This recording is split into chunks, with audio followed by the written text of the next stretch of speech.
This is Where You Live with Gene and Tony, broadcasting from the Concierge Landscape Studios, brought to you by Extreme Exteriors. Let's hear from the Community Associations Institute. The CAI Minute is brought to you by Start to Finish Maintenance Contractors. Start to Finish provides 24-hour service for all of your home and business maintenance needs. Call Start to Finish at 952-259-1219 for your home, for your business, for your peace of mind. Are you a member of the Community Associations Institute? For nearly 40 years, CAI has provided education and resources to volunteer homeowners who govern community associations and the professionals who support them. Visit caionline.org to learn more. That address again is caionline.org. CAI helps community association board members by providing online resources, in-person training, and hard copy publications written by association management experts. CAI offers community managers professional development, networking opportunities, and a certification program that's established as the industry standard nationwide. Minnesota has its own chapter of the Community Associations Institute to bring resources and tools from community associations around the country right to your home. Visit CAIMN.com to learn more and become a member of CAI today. Your community and management company will benefit from your involvement. Join the Community Associations Institute today at CAIMN.com and click on Membership. CAI Minnesota has provided 12 free memberships for us to give away on our show, haven't they? And this week's winner was Joyce Raschke. She won this Marge Peterson Scholarship by being a caller to our hotline and leaving us a message. She's the president of the Spinnaker Cove Club Homes 2 in Woodbury. Congratulations, Joyce, and thanks for calling us. That's right. And we will be giving one away each month here for the year. So we've got 10 more months and 10 more giveaways. Are you saying months or do you mean weeks? No, it's one a month. 12. We get to give one a month. They for said. A year. For a year. So 12. I thought we were giving them away once a week, so I'm confused. Well, we've got one last story here that we want to talk about. This was in the Minneapolis Star Tribune just this week. Yeah. And it's talking about an organization, a new one called the Neighborhoods Organizing for Change. And they want to have a pushback against poverty and against foreclosures and the effects that has had in communities. Neighborhoods, yeah. And I certainly give kudos to the organization in wanting to tackle such a huge problem. But in reading the story, Tony, I don't know if I agree necessarily with what they're citing as the cause. Mm-hmm. You know, generally when you're dealing with an issue, you have cause and effect.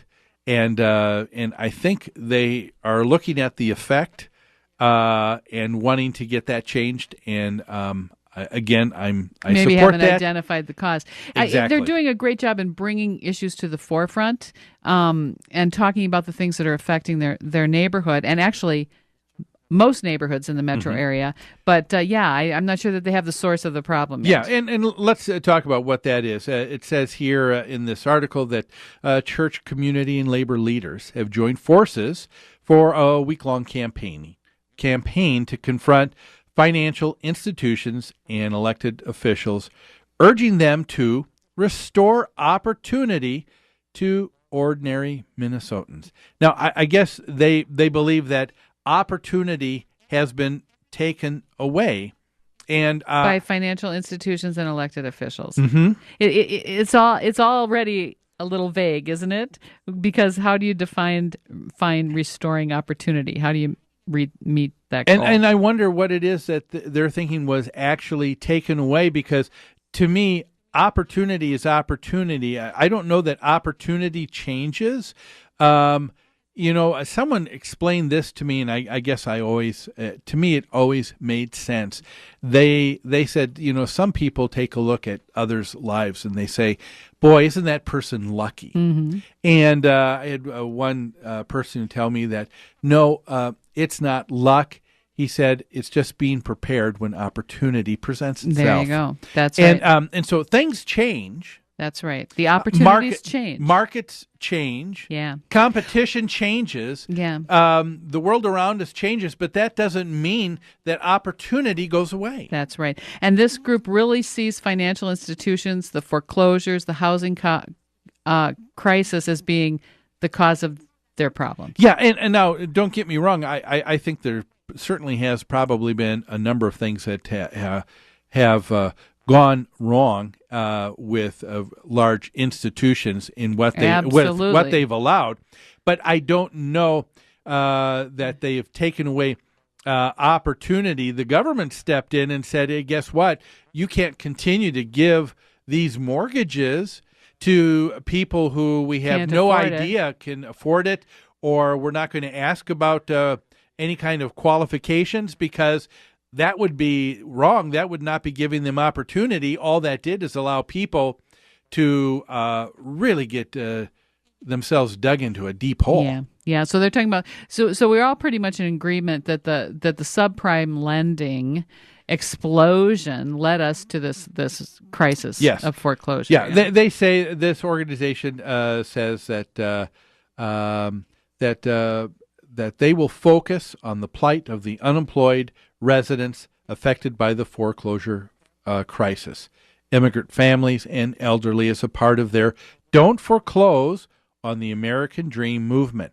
I wonder if they mean don't foreclose, period. I hope that's not the case, because that would be there would be terrible consequences. You know, there is a group of people that are doing that around the country.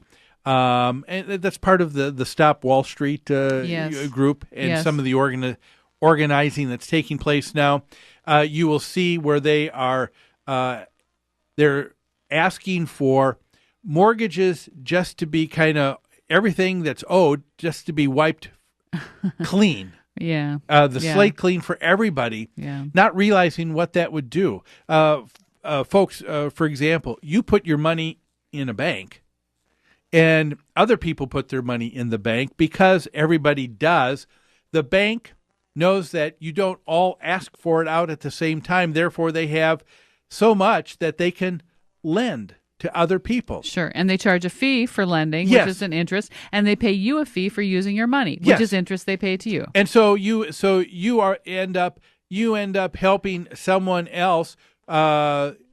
They get a loan, they get the money to buy a house, which they wouldn't have in other words. But if you now say all mortgages are just wiped free and clear, because we want you to stop foreclosing. Tomorrow, what's going to happen to my money? Tomorrow, how much money would you have in the bank? My money would probably be gone. Yeah, so you can't do it. It reminds me of the story "It's a Wonderful Life." Yeah, exactly. George Bailey goes through that impassioned plea where he says, "Hey, you know that your money isn't just here. Your money is in Bob's house, right? And Bob, you went here, and that helped supply a loan for so and so, so that." They can make shoes down on corner in Maine, and so people need to understand you can't just wipe away. It sounds like a nice idea. Well, you know what? Nothing is that simple. Nothing is that simple. They also think that the foreclosures have forced people to move out of the city, which has cost the public school system money. Yeah, it's kind of the argument of the egg and the chicken, which came first. I don't know that was cause and effect. Yeah. I think there are other things. They've had a decline in school enrollments. Populations have declined. Have declined for a long time. Therefore, enrollments have been down. Schools have closed, not necessarily because of foreclosures, although it would be conceivable that yes, when you have a lot of foreclosures and people aren't paying property taxes, those aren't taxes that are there now for the city and city governments to run. People could choose, after going through a foreclosure, they could choose to still live in the city. They're not being forced out of the city because of the foreclosure. There's housing still available in the city, correct? Yes. Right. So I just think it talks about how that they're releasing an analysis indicating that foreclosures were spurred by banks. I don't know that is that the banks are just as the 100% the cause of this. I think there are other factors, and we've talked about it before. I think it gets down to allowing there to be a free market to allow itself to correct, and it is correcting. There's some painful processes in living through market changes like this. Yes.